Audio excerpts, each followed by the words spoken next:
Une fois de plus, nous sommes ici. irindi rimwe turi hano Écoutez sa parole. kugira ngo twumve ijambo ryiwe, kugira ngo tugabire ibyo atubwira, Nous le recevions. kugira ngo tubyakire tubigendere nk'uko bihuje no kugomba kwiwe.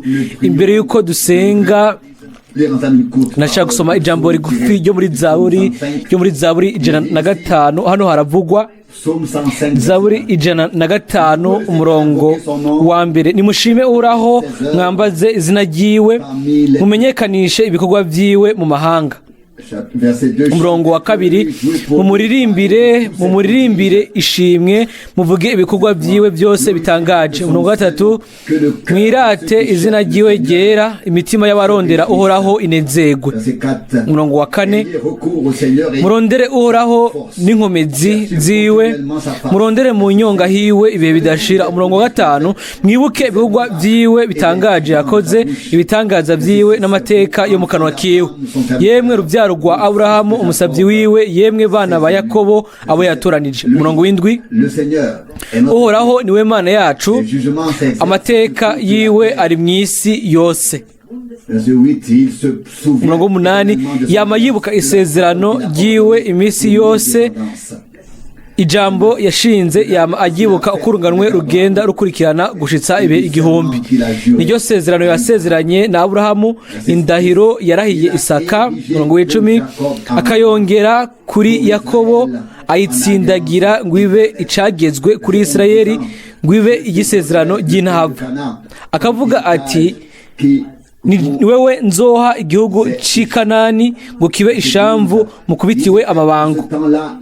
12, bari bakiri abantu b'imparugwa, mbere bari bake cyane kandi ari nyambukira muri ico.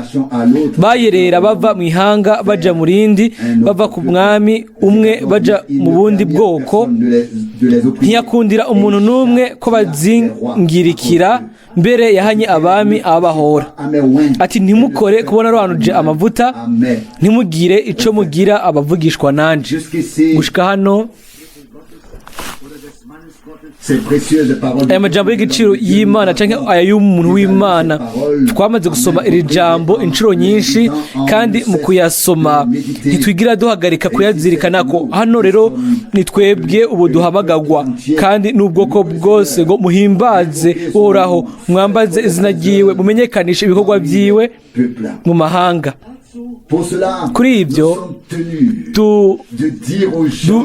tuhari kugira ngo tubwire abantu ico umwami yagukoreye wewe nico yankoreye jewe, ico akoze muri wewe no muri jewe.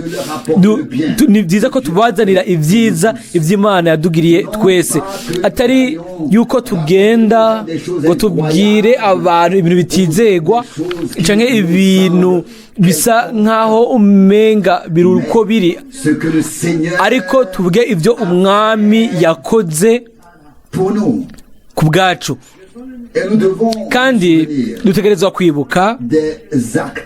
kwibuka ibikorwa byose ivyo umwami yadukoreye n'ivyo akibandanya gukora uyu munsi. Ndiyumvira yuko nk'abizera, niba twizera by'ukuri Imana n'imitima yacu yose, nta kundi kuntu twobigenza kiretse kubwira abantu ivy'Imana yadukoreye, igakora no mu gihe cacu ivyo yaduhaye, ivyo yaduhaye. Aho rero bakundwa, ntidushobora kuba kwibuza kuririmba indirimbo z'ishimwe, ducurangira Imana yacu, duhimbaza izina ryiwe ry'ubwiza. Niba tutabikora, twebwe abo yakoreye nk'ibiraho byinshi, ninde yobikora? Nashaka kuvuga yuko ntidushaka kubikora gusa n'iminwa gusa, ariko bivuye mu bwina bw'imitima yacu, hamwe n'ukwemezwa mu buryo bwuzuye. Yego dushaka guhimbaza izina ryiwe, tumuzanire icubahiro. Nibyo haravugwa hano ku murongo wa 3, avuga ngo nimwirate izina ryiwe ryera, ngo imitima y'abarondera Uhoraho inezerwe. Nibyo twafashe izina ryiwe mu mubatizo kandi tugerageza kunezerwa yuko ubu turabiwe atari gusa mu bihe ariko no mu bihe bidashira. Nibyo twaronse hamwe nawe ubugingo budashira. Mwirate izina ryiwe ryera. Asohokeramo umurongo wa 3, imitima y'abarondera uhoraho ninezerwe.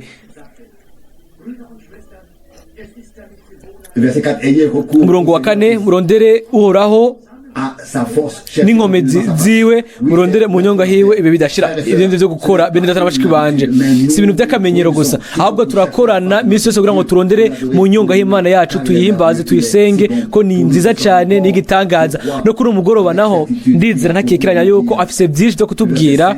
Umurongo wa 5 ngo mwibuke ibikorwa byiwe bitangaje yakoze, dutegerezwa kubisubirwamwo ubudahumeka. Imana yavugije inshuro nyinshi yuko ubwoko bw'Imana ntibukwiye kwibagira ibintu byose ibyo yabakoreye. Twarabisomye hano muri weekend heruka, nk'uko byabwiwe ubwoko bw'Imana. Byari byiza muri Mose ngo ntibakwiye kwibagira ibyo Imana yakoze, kandi n'ingene yagendeye imbere yayo, ingene yabasohoye muri Egiputa, bategereza kubibwira abana babo, bakabibwira n'abuzukuru babo. Mbega twarasomye iryo jambo nivyo. Kandi rero uyu munyezaburi hano aravuga hano ngo mwibuke ibikorwa byiwe bitangaje yakoze. Umurongo wa 5, ibitangaza byiwe n'amateka yo mu kanwa kiwe. Nibyo mbere no mu minsi yacu yakoze ibimenyetso kandi yatanze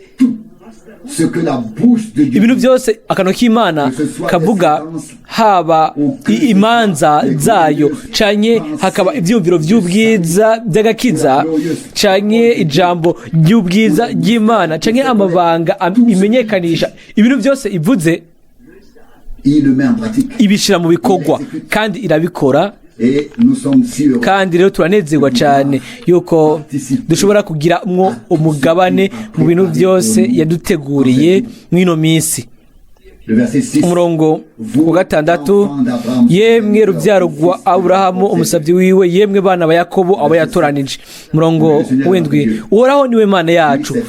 Nibyo ibyo n'ibihari bifatika, nta wundi dufise tudakubwira. Umurongo windi aravuga ngo uhoraho niwe Mana yacu, amateka yiwe ari mu isi yose. Turabona ibyo minsi yose biguma biza birengereye, ariko ahimbazwe kandi ashimwe umwami.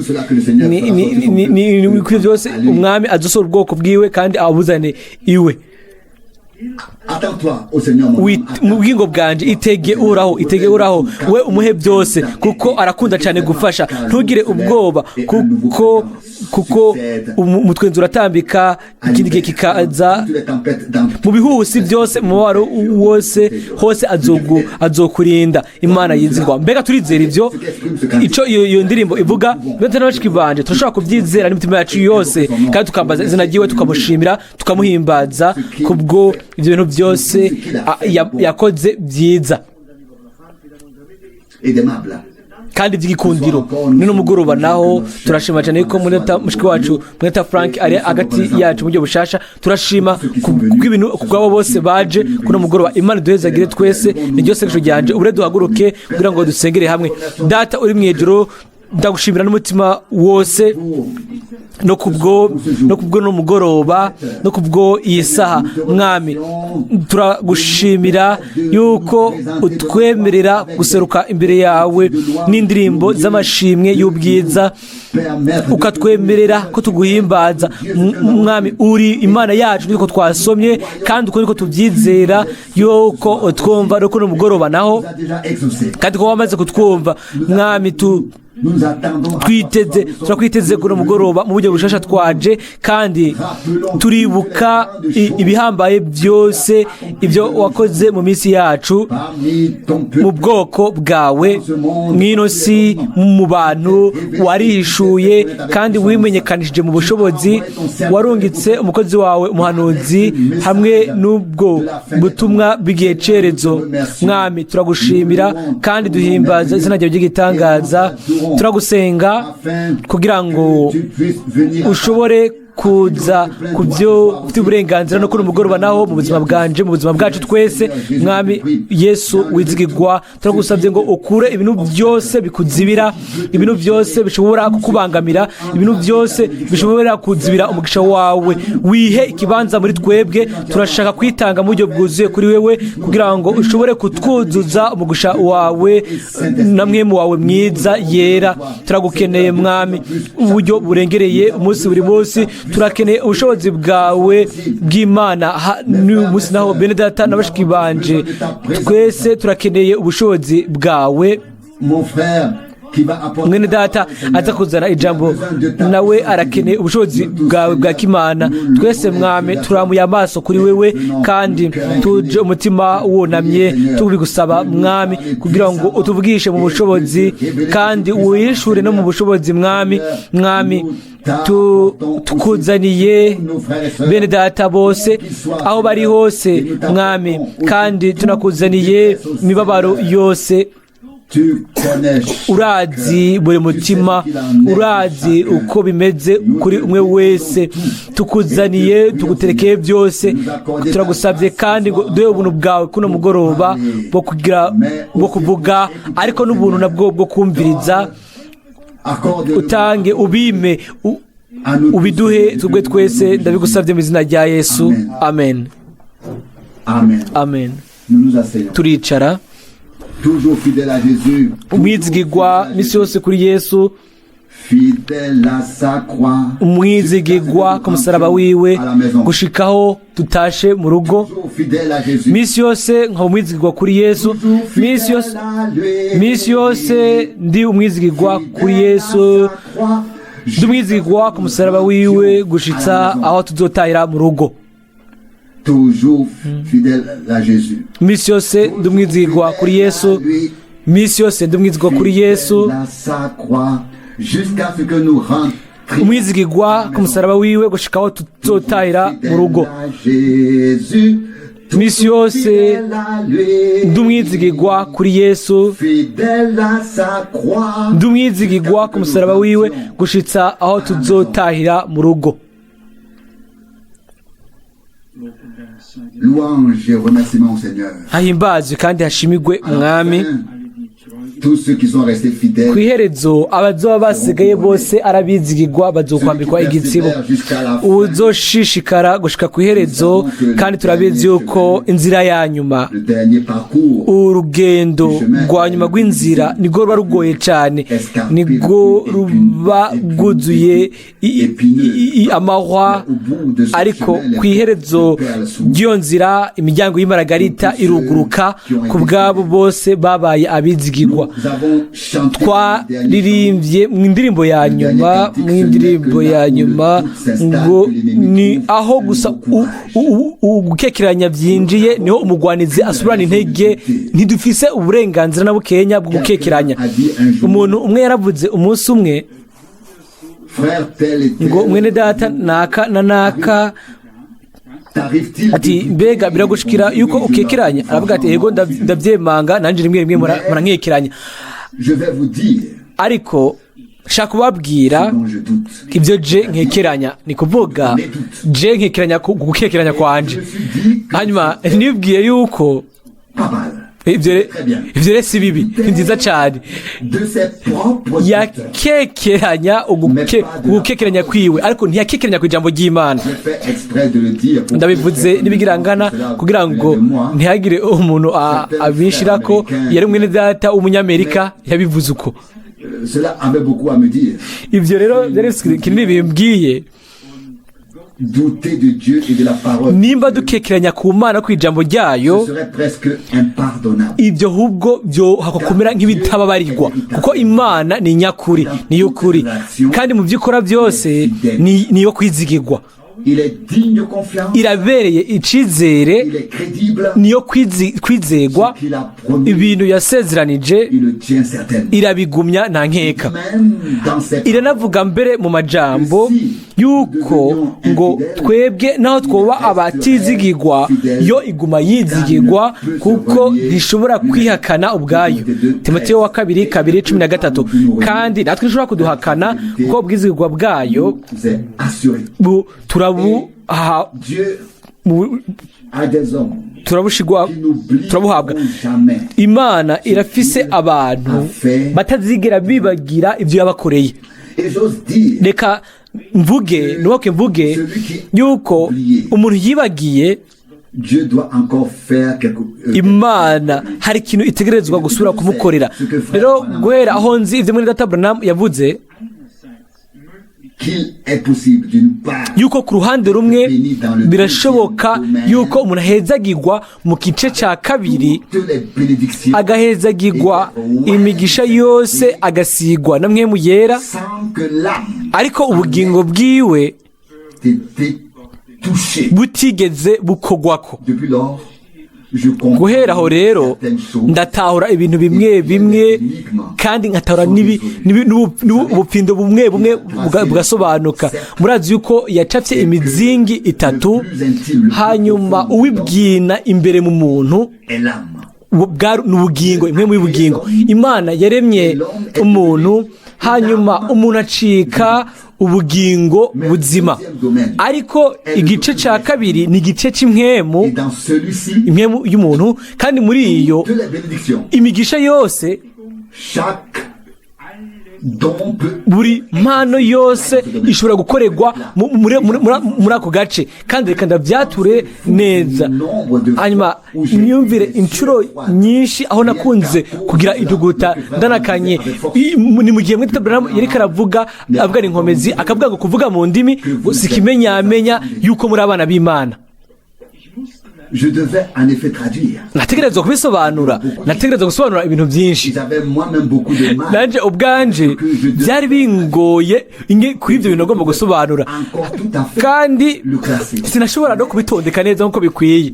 Ariko guhera aho twasobanura ubutumwa bwavuzwe inyuma yo kugurwa kw'imatanijwe ndwi, ibintu byinshi byaramvugishije, kandi nashoboye kubona umuco wakira hano, wakira na hariya. Imigisha yose ni ya Bibiliya kandi ni myiza, ariko ivyo minsi yose biba bivana n'urubuto ruba ruri mu bugingo bwacu. Imvura ni imvura, ariko urubuto nago n'urubuto, kandi imvura imeza urubuto ruba ruri ngaho. Urubuto rumera bivanye n'ubwoko bwabyo. Uko rero n'ukuri n'umwami ubwiwe yavuze mu butumwa bwariya ku musozi, igihe yavuga ngo Imana yakisha izuba ku babi no kubeza, ikagwisha imvura ku bagorotsi no kubagabitanya. Imvura iragwa ikagwa kuri bose, ariko ingingo ibiri mu bugingo. Aho rero ndiyumvira ku byejo narahamagawe kuva Berlin, yari umugore ava mu idini ry'abakatolika, n'ubu mbere ntiyakiri, ariko aja afatanya n'ishengero ry'abapantekoti, hanyuma yumvise ibintu byinshi. Hari umuntu rero yamuhaye ubutumwa bwa Mwene Data Ewald, hanyuma arasoma, hanyuma aza kubona ko amerekezo yafashwe asubira n'ubundi i Roma. Ndavuga nka amerekezo yari yafashe, hanyuma yarahamagaye aravuga ati muri bino bintu bya William Branham ndi mushasha cyane, ariko nabonye yuko ikoraniro ryitwa uku n'uku ngo rikore subira i Roma. Jewe nshaka gusohokamo, ndiko ndondera ukuri. Naribwiye ati mbega ibi ni biki? Tubona ko Imana ifite inzira yayo, ntacyo bitwaye aho abantu baba bari, ico baba bari ico, igihe ijambo ry'Imana baba bamaze kuribwirwa, appartenir à l'islam, barashobora kuba ari abisilamu, barashobora kuba bari muri hinduyizme canke idini iryo ari ryo ryose ryitwa ngo ni rya gikristo. Guhera mu mwanya aho Imana yishuje ubuzima bwabo, ntibaba bakiri mu kibanza na kimwe, ariko baba ari ab'Imana yabacunguye mu giciro c'umwagazi w'intama. Kandi aho rero babona inzira yabo amwe n'Imana. Uyu munsi yasuye guhamagara inshuro zibiri, yari ahungabanye. Hanyuma nokunze ko Imana yohamagara no gusohoka abantu no mu gihugu cacu, igihe mbona amashengero manini akorana, amakoraniro akorana mu bindi bihugu kugira ngo bumvirize ijambo ry'Imana, atari ko ari ikibazo cyo kubona abantu benshi, ariko nashaka kubona ibibanza byuzuye. Hanyuma kandi abantu bategerezwa guhamagarwa, kandi nibyo dukorana umunezero mu kuramura amaso ku Mana. Rimwe na rimwe na jo bwanje simba nzi ingene ibyo bintu byose bishoboka, ariko Imana iratanga inkomezi. Hanyuma bene data bakaza bakaba ikiganza bakavuga ati Mwene Data Frank, ndaguha ijambo ryanje, narashigikiye guhera ku ntango kandi nzoshigikira gushika ku iherezo, yuko Imana yaguhamagaye kandi yuko ukorera ku ruhande rwayo, ariyo yaguhaye igikorwa mu izina ryayo. Abantu batandukanye baraza, murazi naje ubwanje ndi umuntu buntu, ukuntera intege rimwe rimwe bimera neza. Ndashimira Imana cyane kubw'ivyo, ku bwamwe mwese. Nta majambo mfise yo kubivuga, ariko kukuba Imana igaba kugira ngo igikorwa cayo gishobore kubandanya gikorwa, ntivyijana uko kuri jewe, n'ubuntu bw'Imana. Kandi by'ukuri ibereye ugushimwa kose n'ugusengwa kose. Ubu rero reka turabe mu ncamake mu ijambo. Twabwiwe yuko dutegerezwa gutanga ibyo Imana yakoze. None twobinuma gute? Ni gute mbega turengana twinumiye ku by'Imana yakoze? Mu miseze naganiriye n'umuntu mu gikorwa cya Mwene Data, umuntu aravuga ngo ego, ngo uyu n'uyu ngo yavuze yuko igikorwa cya Mwene Data ngo camubereye umugisha ukomeye, n'ibyo ngo umugisha wa benshi.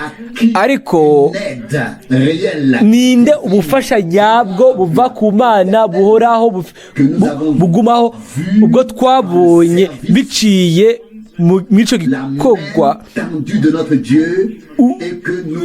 ibyo nyene by'Imana twumvise mu mvugo yiwe yose ijambo ry'Imana, kandi turazi yuko si umugisha gusa, ahubwo ni uguhamagarirwa gusohoka, ukwitegura no kurangirizwa kw'ishengero ry'Umwami.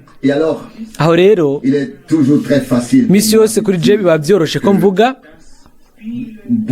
yuko abantu benshi baragiye, benshi baravuze ubutumwa kandi bazovuga kandi ubutumwa, ariko umuntu umwe ni yarungitswe n'Imana afise ubutumwa bw'Imana. Murazi neza yuko ni gusa uwo Imana yagenye niwe ashobora kubyizera. Abasigaye nabo bazovuga ati ubuvugabutumwa wacu afise ishuri ryiwe rya Bibiliya, kandi umuntu wese abazi neza ibyo agomba kuvuga. Ariko ico si cyo kibazo. Ubwoko bw'Imana ubu bufise uburenganzira bwo kumva ico Imana ishaka kutubwira, kandi ni kure yo kuba abantu bavuga Imana cyane ko Imana ivugira muri bo, ibyo biri kurira kure. Ariko Imana yicaguriye abantu abo ishobora kuvugiramo. Abantu bose bashobora kuvuga Imana, ariko Imana kuba ishobora kuvugira muri bo nicyo kibazo gihari. Hano rero twasomye muri Zaburi 105 haravugwa de Moïse. haravugwamwo Mose naciye niyumvira kuri Yoweli ni umuhanuzi avuga ibyo kugarurirwa ibyo gusubizwa ibyo kugarurirwa ibi hariho ukuvugwa ibintu nk'ibyo ni kuvuga yuko ibyo bitegerezwa kubwirwa abana muri Yoweli igice Yoweli igice cya mbere umurongo wa kabiri ati nimwumve ibi yemwe batama kandi mutege amatwi namwe ababa mu gihugu mwese mbega hari ibimeze nk'ibi byigeze kubaho mu bihe byanyu canke mu bihe bya basogokuruza umurongo wa gatatu mubidondere abana banyu nabo baze babidondere abana babo nabo baze babidondere abuzukuruza aho rero bazovuga iby'Imana yakoze abana ku bandi bana babo nibyo abana buzukuruza bategerezwa kumva havugwa iby'Imana yakoze ariko mu nyuma la divergence est apportée haca haza ibitandukana ku murongo wa 13 turasoma ku murongo wa 13 mukenyere amagunira murire yemwe baherezi namwe abasukura ku gicaniro nimuboroge enda nimuze mukeshe ijoro mwubaraye mwambaye amagunira yemwe basuku b'Imana yanje kuko ishikanwa gifu n'ibiturire byimanywe ngo ntibize mu ngoro y'Imana yanyu mushinge igihe cyo kwisonzesha mutangaze hose habe ikoraniro ry'agahebuza mwabashinga ntahe nimukoranye ababa mu gihugu bose baze mu ngoro y'Uhoraho Imana yanyu mutakambire Uhoraho. Ceci aussi est une parole de Dieu. Ni naryo ni ijambo ry'Imana. Ubwa mbere yuko haba ukugarurirwa ibintu byose mu by'ukuri ibyo mbere ko tubisezeranirwa ngo tubigaragarizwe mu gice cya kabiri igikurikira ku murongo wa 25 iri jambo naryo riratubwiye ngo dutegerezwa gukoranira mu nzu y'Imana hanyuma tuborogere umwami Imana uwanse amashikanwa n'ibiturire byimanywe aravugwa rero ku murongo wa 25 Yoweli igice cya kabiri kandi nzobashumbusha iyo myaka mwamaze inzige zisanganguye ibyanyu zimwe zararaye nizitaragurika niziyigiza nizikegeta nizo ngabo zanje nabagomoreye ngo zibatere kandi muzojya mute akabi muhimbaze izina ryanje jewe Uhoraho Imana yanyu nabakoreye ibitangaza kandi abantu banje mu Gifaransa muri kazoza ntibazokongera kumaramara umurongo wa 77 nuko muzomenya yuko ndi hagati mu Bisirayeli kandi ko nduhoraho Imana yanyu atayindi iriho nukuri abantu banje ntibazokongera kumaramara. Turazi ijambo ryo mu muhanuzi Yesaya n'ibica bikogwa mu byakozwe n'intumwa no mu byete ngo nta n'umwe azomaramara niyagirira icizere umwami. Kandi rero umwanditsi w'indirimbo nawe akaririmba akavuga ngo mbega nzoba uwa mbere wo kumaramara oya ngo ntibishoboka. Mbega ubwisho bwizigirwa ijuru rizokoroka imbere yuko ijambo ryawe rimbesha.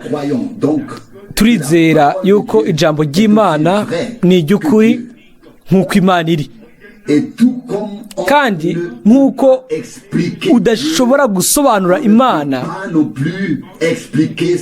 niko udashobora no gusobanura ijambo ryayo, ariko nk'uko ushobora kwizera ijambo ryayo ushobora no kugira umwimenyerezo n'Imana. Amen. Nibyo uko bimeze. Imana ibintu byose yabishingiye ku kwizera kwa Bibiliya. iyi minsi iheruka nategerejwe kwiyumvira yuko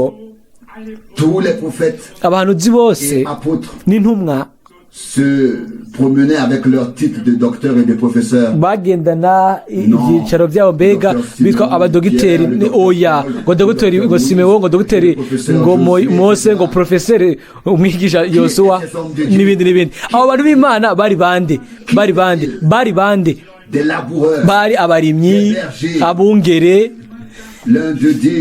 umwe muri bo akavuga ngo sindi umuhanuzi na gatonyi ngo ni rifitiye umukuku ngo ariko ngo umwami yarampamagaye. Ibyo byari biki? Mbega ni kangahe twumvise havugwa ibihe by'amakanguro.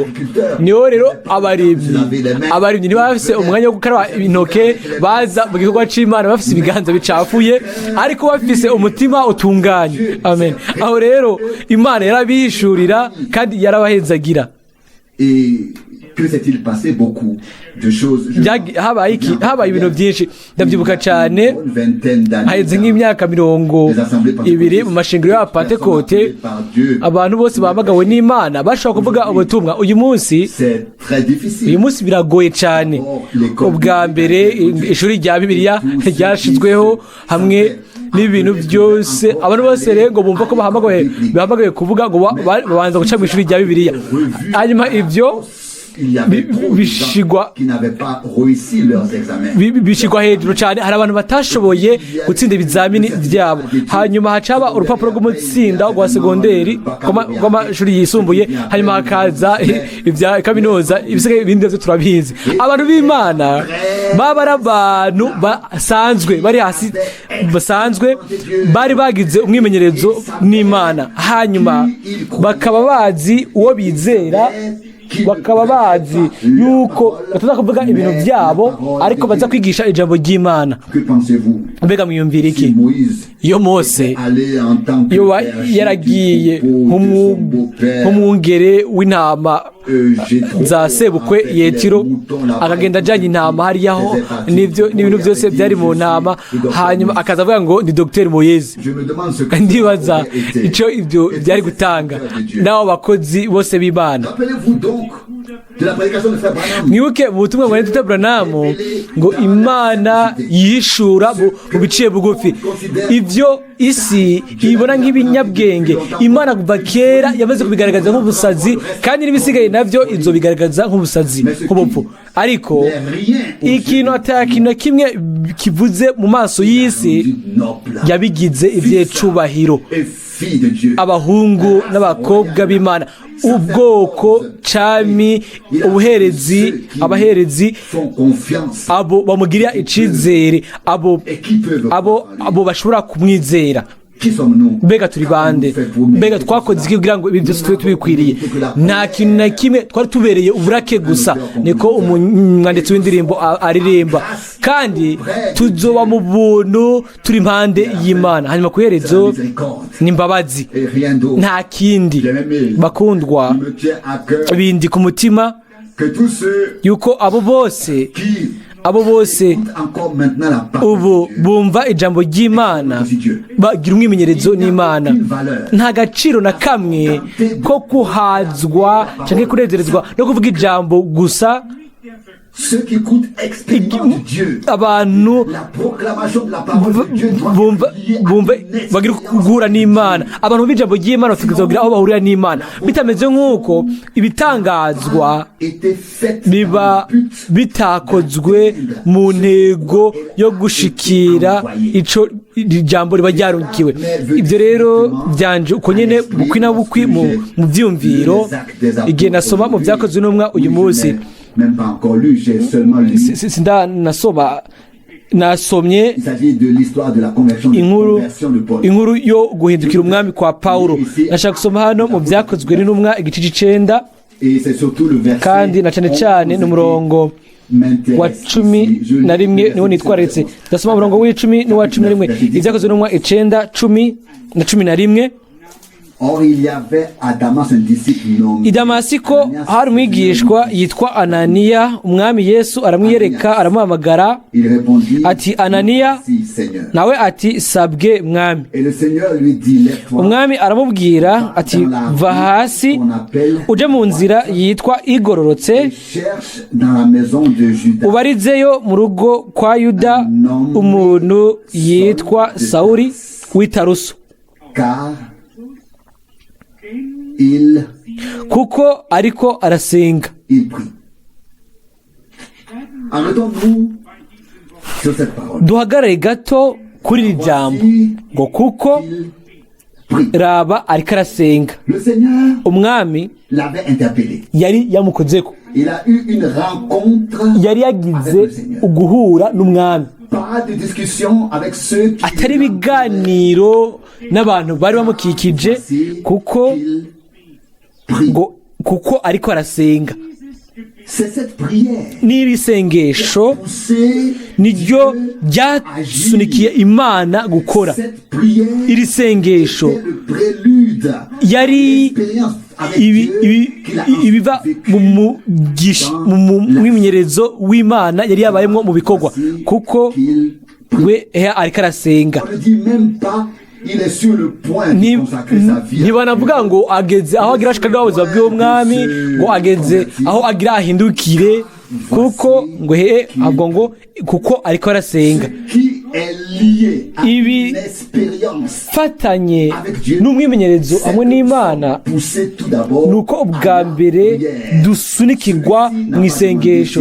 Oyo ntiyabajije mu buryo bwiza, mu buryo yishakiye, kubera yuko yari yarugitse les mettre en prison, bwo etc. guhana abera abashire mu gasho, ariko Première rencontre uko guhura kwiwe kwa mbere n'umwami, a eu pour effet ingaruka zabyo nuko yaciye atangura gusenga. et c'est ainsi que Dieu Uko rero a eu la niko possibilité Imana yabonye uburyo de faire en lui le bwo gukora muri we être fait. ivyari bitegerezwa gukorwa. Vous pouvez envoyer quelqu'un. Yashobora kurungika umuntu Il était préparé par la prière, yari yamaze gutegurwa n'isengesho, accordé à cela. yari yamaze guhoza n'ivyo. Imana yashobora kurungika umuntu kugira ngo uguhindukira nyako kubone kubaho, kuko ngwehe Il priait. ariko arasenga. Et parce qu'il Kandi priait, kubera yuko ariko arasenga, Imana agit yarakoze, et a dit à kandi l'un de ses serviteurs, yabwiye umwe mu bakozi biwe, à l'un de ses serviteurs, yavugishije umwe mu bakozi biwe ati genda ugende mu gisagara mu nzu y'uwitwa uyu n'uyu, hanyuma ugezeyo ubaririze umuntu witwa Sawuli w'i Taruso, kuko il prie. ariko arasenga. Là où les hommes Ahantu sont vraiment aho interpellés abantu mu by'ukuri par le Seigneur, baba bakozwe ko n'umwami, il n'y a plus de matière à discussion. nta bihari biba bigishoboka, aho impari zose zirazimangana. Que nous sommes conduits Naho rero à prier turongorerwa gusenga turi imbere y'Imana, et au moment kandi où nous commençons igihe à prier, tuba dutanguye gusenga, Dieu ouvre Imana des portes iyugurura pour imiryango se révéler. kugira ngo itwishurire, kuko Sawuli A d'abord été interpellé. ubwa mbere yarakozwe ko C'était le début, mais yari intango, ariko ijambo ry'umwami pour conséquence, ryagize ingaruka pousser. zo kumusunikira mu masengesho. Pour moi, il Kuri s'agissait jewe de ni cyane cyane faire en sorte bijanye no gukora ku buryo bw'uko ijambo ry'umwami commencer à prier. ridutanguza gusenga, Nous fasse commencer à prier. ridutanguza gusenga, rituma dutangura gusenga. Ijambo ry'umwami Le déclenche la prière. rikabyura isengesho. Biciye ku ijambo ry'umwami, isengesho rikabyukamwo, hanyuma inyishu y'Imana, Non plus par un discours, mais par atari biciye mu biganiro, ariko biciye mu mwimenyerezo, atari biciye ku majambo, ariko biciye ku mwimenyerezo umuntu wese abamwo. Naho ni gahunda iyo nayo, kuko igihe Ananias yamurambika ibiganza, hari ikintu cabaye, c'est exprimé tout simplement au verset 17. bivugwa ku murongo wa 17. Ananiya aragenda yinjira mu nzu amurambika kw'ibiganza aramubwira ati Sawuli mwene data umwami umwami arantumye niwe Yesu yakubonekeye mu nzira wazananye ngo uhumuke wuzuzwe nk'emu yera. Iyi yabaye ariyo nyishu. Ntitwibagire gahunda y'ibintu. Umwami ubwa mbere yabwiye Pawulo, yabwiye Sawuli, yari intambwe ya mbere. Intambwe ya kabiri yabaye umubabaro ukomeye mu mutima, hamatangura gusenga. Hanyuma Imana nayo itangura gukora. Hanyuma ibwira umwe mu bakozi bayo ngo genda umurambike kw'ibiganza n'ibindi kuko ariko arasenga. Iryo sengesho mu nyuma ryaronse inyishu bishika ku mwimenyerezo hamwe n'Imana. Imana ntiyishura kabiri mu majambo. Imana ivuga rimwe hanyuma igakora isezerano. Hanyuma twebwe natwe tugasenga, Imana ntisubira gusura kuvuga iby'isezerano, ariko ivuga biciye mu gusohoza ibyo yadusezeranije, hanyuma ni gutanga ibyo yasezeranije. Si iyindi nshuro ngo ize ngo isubiremwo rya jambo ry'umwami, ariko umwimenyerezo hamwe n'Imana n'inyishu kwari ngo uhumuke kandi wuzuzwe nk'emu yera. Uko niko byari bitegetswe n'Imana. Aho rero ndiyumvira yuko niyo nzira nziza. Nimba umwami mu by'ukuri yaratuvugishije hanyuma tukarongorerwa mu masengesho, nta kundi kuntu byogenda. Imana itegerezwa kwishura, kandi ndabisubiramwo ntisubira kuvuga gusa, ahubwo iduha umwimenyerezo we yasezeranije ababaye abizera. Ndiyumvira yuko inyuma yo kumva amajambo menshi y'umwami, ivyo ubu rero byategerezwa kuturongorera mu masengesho, bikadusunikira kwizera yuko Imana ishobora kwishura kubw'ubuntu, yuko Imana izokwishura kubw'ubuntu. Hari uwundi muntu yatanguye gusenga, ni Daniyeli. Munyemerere nsome uwo murongo wo muri Daniyeli igice c'10 umurongo wa 11. Arambwira ati Daniyeli muntu w'umukundwa cyane, utahure amajambo ngira nkubwire. Ni Daniyeli igice c'10 umurongo wa 11. Va hasi uhagarare kuko ubu ngutumweko. Amaze kumbwira iryo jambo mpagarara mpinda agashitsi. Maze arambwira ati ntaco utinya Daniyeli, kuko uhereye ku munsi washiriye umutima gutahura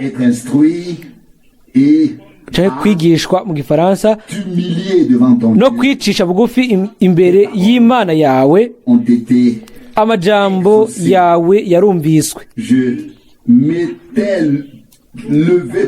kandi ayo majambo yawe nyene niyo anzanye.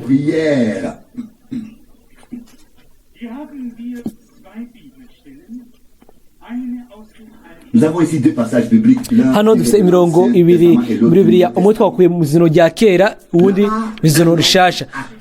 Aha umuntu umwami yavugishije yarasenze, hanyuma yashoboye kugira umwimenyerezo n'Imana mu buryo bw'Ikristo c'ubwa mbere, nk'uko byari bimeze mu bwa mbere mu by'inkomoko.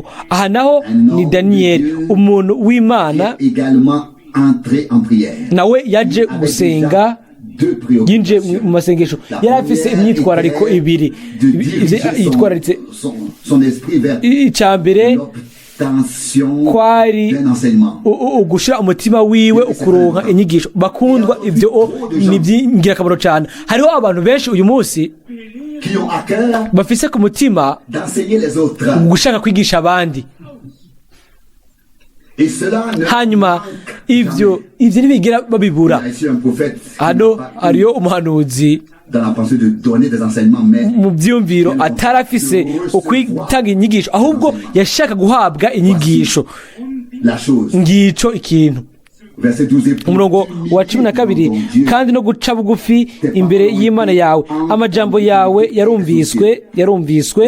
Umurongo wa 12, hano dufise ibintu bibiri yari afise ku mutima: gutwara ibyiyumviro byiwe, ukubitwara mu kuruba yoronka inyigisho. Ariko yari azi ko ivyo imbere yuko biba yategerezwa guca bugufi imbere y'Imana yayo.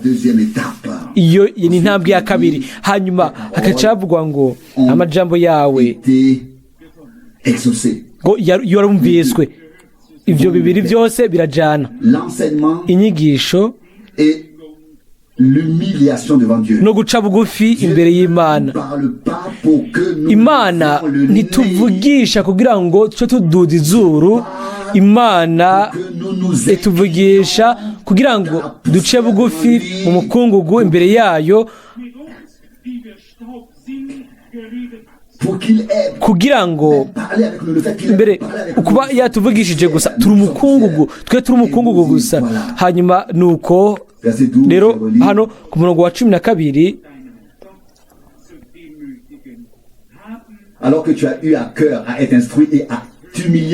ngo uhereye umunsi washiriye umutima ku gutahura cyangwa guhabwa inyigisho no guca bugufi imbere y'Imana yawe, amajambo yarumvishwe. Natwe muri kino gihe twagabiriye cyane mu kwakira inyigisho ziva ku Mana muri kino gihe. Ibyo ari byo byose umwami atubwira. Ariko intambwe ya kabiri twese iyo n'ibirenge bibiri, iya kabiri ni guca bugufi imbere y'Imana nzima. Iyo tuba turindiriye ko inyigisho, hanyuma hakandikwa ngo bose bazoba abigishijwe nanje.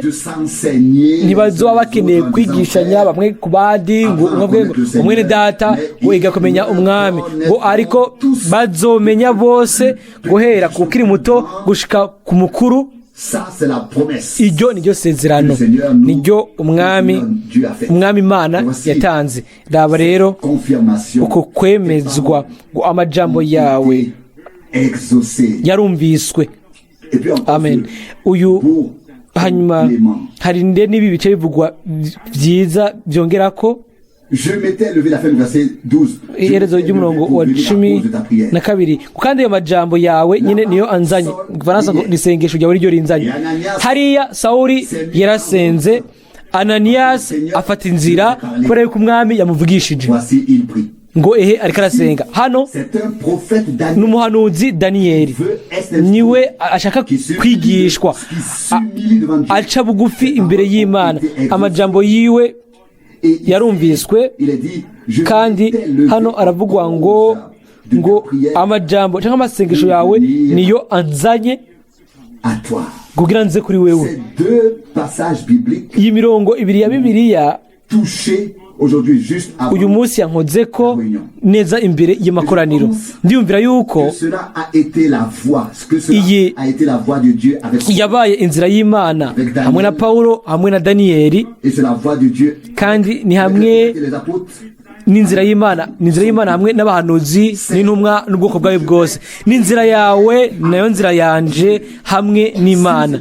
Nimba umwami yaratuvugishije, si guhagara gusa ku majambo.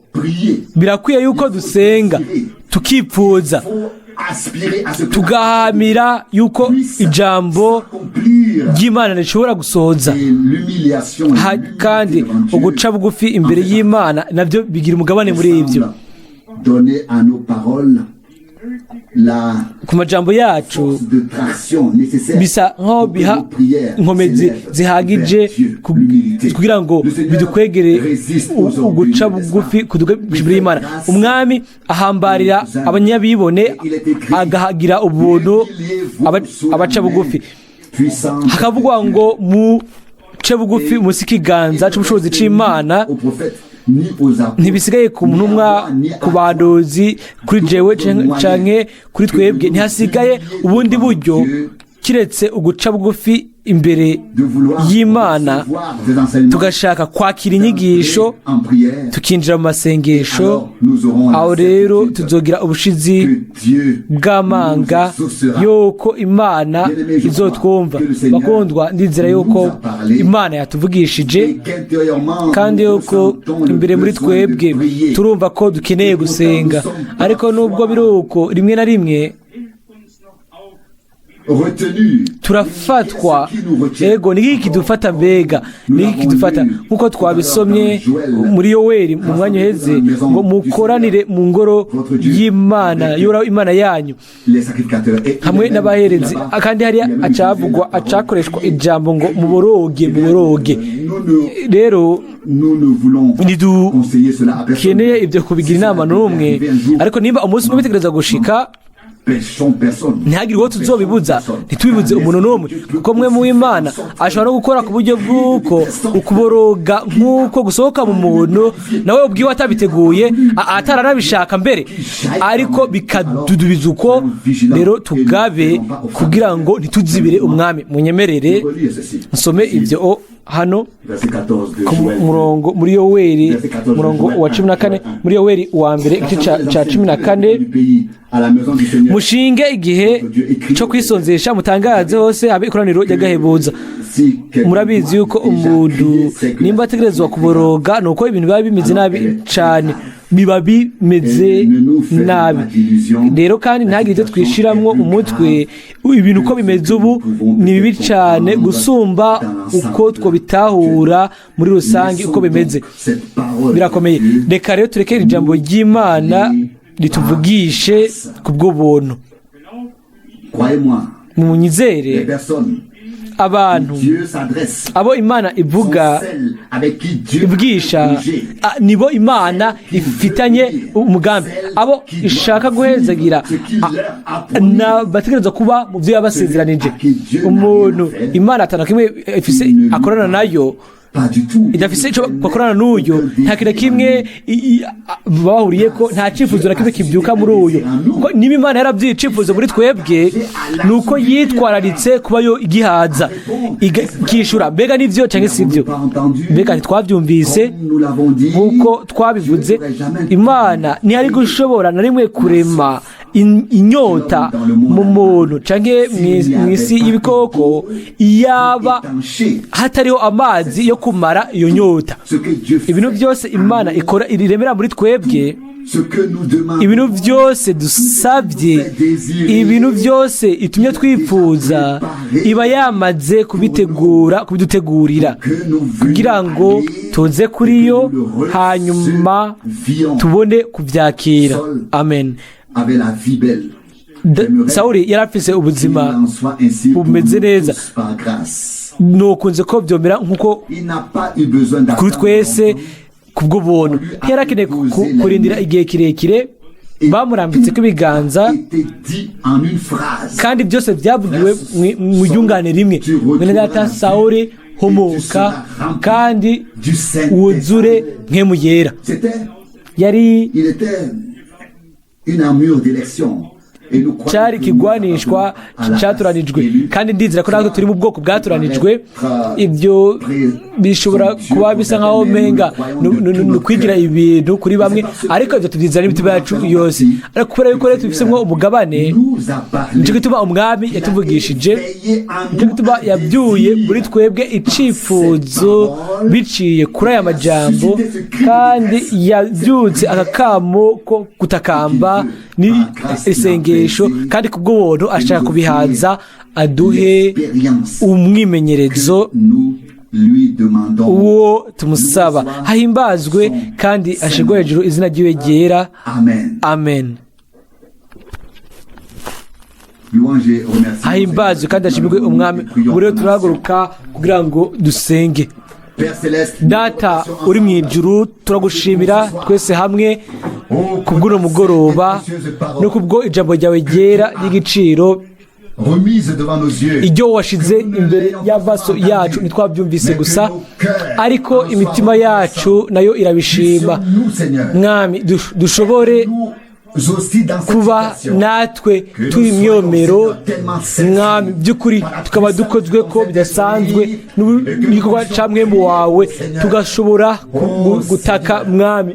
Mwami, ukore kugira ngo ibyo bibe ibintu bikomeje mu bugingo bwacu, uba ari uwo mubabaro, kuko turabona yuko umubabaro ni mwinshi, ariko nawe uhambaye gusumba kugira ngo uhure n'ibibazo n'imibabaro yose. Hahimbazwe izina ryawe ryera. Turamuye amaso kuri wewe, turagusenga kandi turaguhimbaza, duhimbaza izina ryawe kuno mugoroba twese hamwe, kandi tukozera ubwiza.